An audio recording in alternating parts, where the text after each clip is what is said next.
What's going on, guys? Sorry about the wind noise. I'm again on the rooftop here.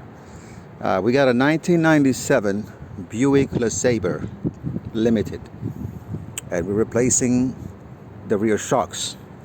These are airbag shocks, and they seen better days, as you can tell.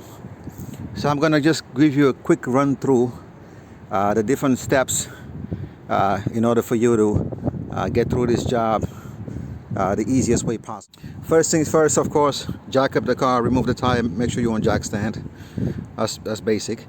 Then you want to put your jack under the suspension to support the suspension, not to jack it up, but just to support it. And there's a reason for that. We're going to get to it just now. Secondly, you're going to go inside of the rear compartment here, or the back seat area, and you're going to pop the back seat up. Okay, that's first things first. You got those hooks right there on either side, and they go in that little area there. I guess you got to kind of pull it forward and kind of lift it up. You know, you just rock it back and forth until you just be gentle with it. If it gets stuck, it's not like the Hondas or the Japanese car where they actually, get secured that type of way. This way, the way they get secured, from what I can tell, is just through this hook that you see there.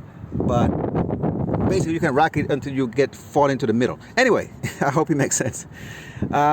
Next step, after you remove that, you're gonna remove the bolts. There's two nuts right here, one there. You see those two hooks right there? One hook here, right? One here, one there, and you got 18 millimeter nuts. Once you remove those, you're gonna have also these hooks at the end of it, or closer to me right here, and the last one right up there. They're gonna be held on by some they're not bolts. Sometimes when you're doing the brake for the first time, they got those securing I don't know how you call those things, but anyway, those you're gonna just stick your screwdriver underneath and pry on either side until you get it to loosen up, because I don't think you can just spin them off by hand. Anyway, once you do that, you're gonna lift on the back seat, right? Not the seat part of it, of course. I'm talking about the this part. You're gonna lift it up, and you're gonna bring it towards yourself, like towards the front of the car, and that will release these hooks right here, right? All right. So once you release these two hooks right here, you are pretty much home free. The hooks go in there right there. You see that?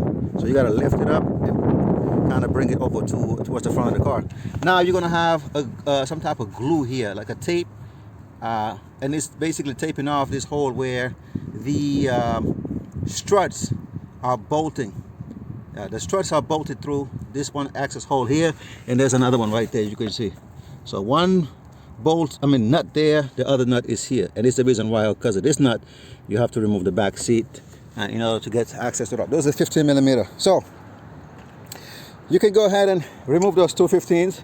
As long as you have this jacked up, it's not going to just drop down. So once you remove the two nuts on top, next step, you're going to remove the 24 millimeter nuts that's securing the shock to the spindle. After you do that, sometimes they get stuck. You can just tap it gently to take it out. And remember, the sway bar has a bracket that links it to the spindle. That bracket is also bolted with the same bolt.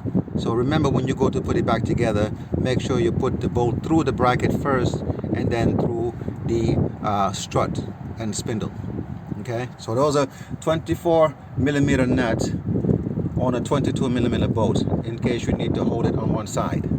Once you remove those two, you can lower the jack gently, and you can grab this one and take it out, and that's about it.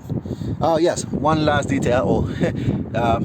That is the airline right there. Since we're getting rid of these ones, we're just putting some regular shocks on it.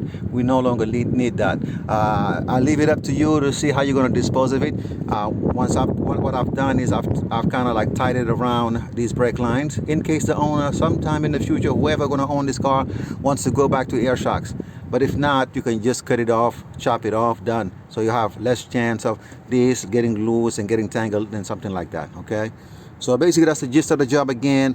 Any questions or comments, leave it down there. If you got a better method, please let me know.